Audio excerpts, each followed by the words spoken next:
ραντεβού την ερημινιά στα μακρινά καφενεδάκια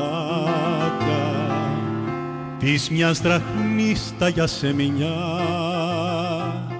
που μας πουλάνε τα παιδάκια, μαθαίνουν τόσα μυστικά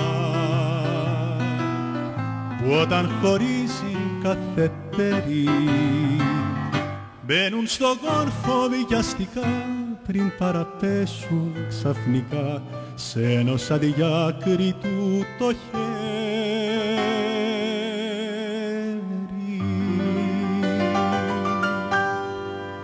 Της μιας δραχμής τα γιασεμιά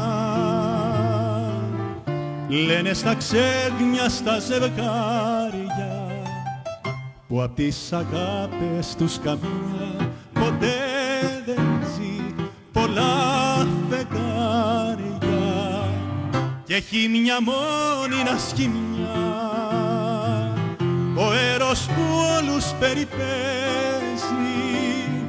πως για μια νέα γνωριμιά της μιας δραχμής τα γιασεμιά ξεχνιούντα πάνω στο τραπέζι.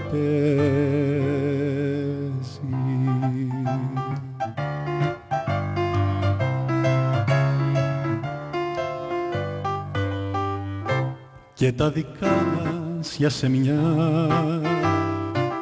στο τελευταίο καυγαδάκι χωρίς συγκίνηση καμιά τα φύγε στο καφενεδάκι κρύφα από σένα τρυφερά.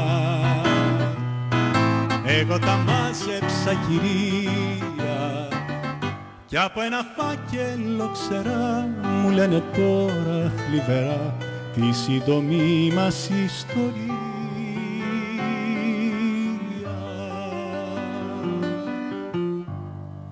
Της μιας δραχμής τα γιασεμιά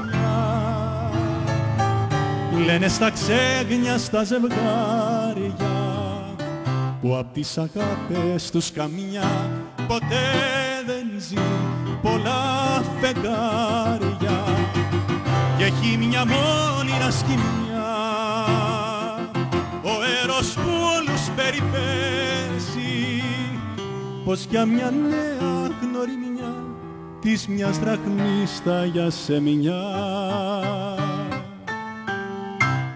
ξεχνιούντα πάνω στο τραπέζι.